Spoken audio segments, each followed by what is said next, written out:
TitleMatchNetwork.com. So as of today, March 1st, where does your status lie with WWF, your contract status? Well, legally, I do have a release, and then legally I don't have a release because what we're trying to do is just get the final details of the merchandising worked out of how many months or how many years they're going to owe me for what's usually a general time frame is 2 years of what they pay you after you leave. So that's what we're just trying to get them to say. Right. And they won't return my lawyer's calls, and he's been calling, and the thing was, I told him I'm in no hurry because of my neck, but now I am in a little bit of a hurry. But as far as legally, I can go to work anywhere I want. Okay. Do you think after everything you did for WWF, especially, it seemed when you were in there when they had those 4 ways and the 3 ways, it seems that was their hottest period as far as maybe not hot in a money sense, but hot in the sense that everybody was watching every week because... No, it was hot in the money sense, was too. Was it hot in the money sense, too? I mean, we were drawing what I thought, because I was there before, when it was like, man, worse, I couldn't imagine it ever being that bad.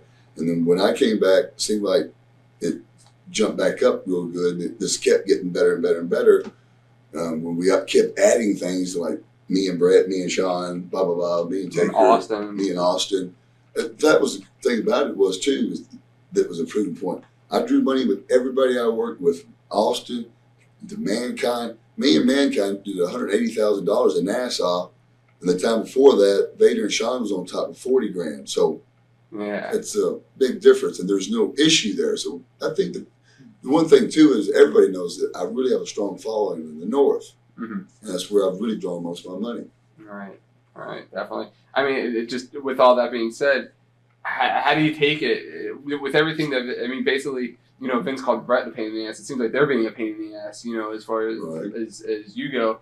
I mean, is it not a slap in the face for all the, No, it's not a slap in the face. It's an incentive for me because let me tell you something. I wake up every morning, Monday through Friday, at 4 o'clock. And at 10 minutes to 5, I'm working out, my first workout. And then from there, I take a shower and I go to my second workout. And then I run bleachers at 9:30. When my foot touches the top of that bleacher every time, that's Vince. And one of these days, see, the thing about it is I will outlive Vince, and I will wrestle longer than his reign too. So I will have the last word. Either we work for him again one day and he has to bow to me or give in to me, or I'll be working for the other company, just shoveling more fucking shit on him that he can't get off. And it's not a slap in the face, and it's an incentive for me. It makes me. The thing about it was I was in the gym 3 days after surgery. Right? I was supposed to be in bed for 3 months, bleeding down my fucking neck. When I had a brace on, everybody in the gym thought I was nuts. But I couldn't do cardio, so I had to walk, and I had to limp because of the bone in my hip. But then things got better, and I started running, and it's only the thing about me is I take everything in life, adversities I love, because it's too easy to say, hey man, things are good, this is it. It's better quality, a better feeling when you're down and you reach back up one more time and you prove to everybody and yourself again, you are what you think you are. Yeah. So you're not ruling it out, that you're not saying I would never work for WWF again? I'm not ruling it out, but I really doubt that I could ever work there again. Because if I did work there again, it would be a lot of fucking changes, especially in that fucking bogus contract that they write up. And I would almost have to write up a contract verbally, making them obligated to everything that they say they promise, this and that. See, that's something WCW was willing to do when I was there. They were willing to guarantee me, when I was the champion, I got a $50,000 bonus for say whatever. I should have said that, but when I was the champ, even on top of my contract pay, those were incentives that we have. Not that Vince has always paid me well. I don't have any, I never can say I wasn't paid well, but You always feel like, for me, I always feel like I'm almost there, and then like that little fucker pulled me right back down, and I was like, man, why me? What did I do? I work hard, I get up in the morning, I make all your fucking shows, I make all your personal appearances. Nobody else wants to do them. I work on my days off.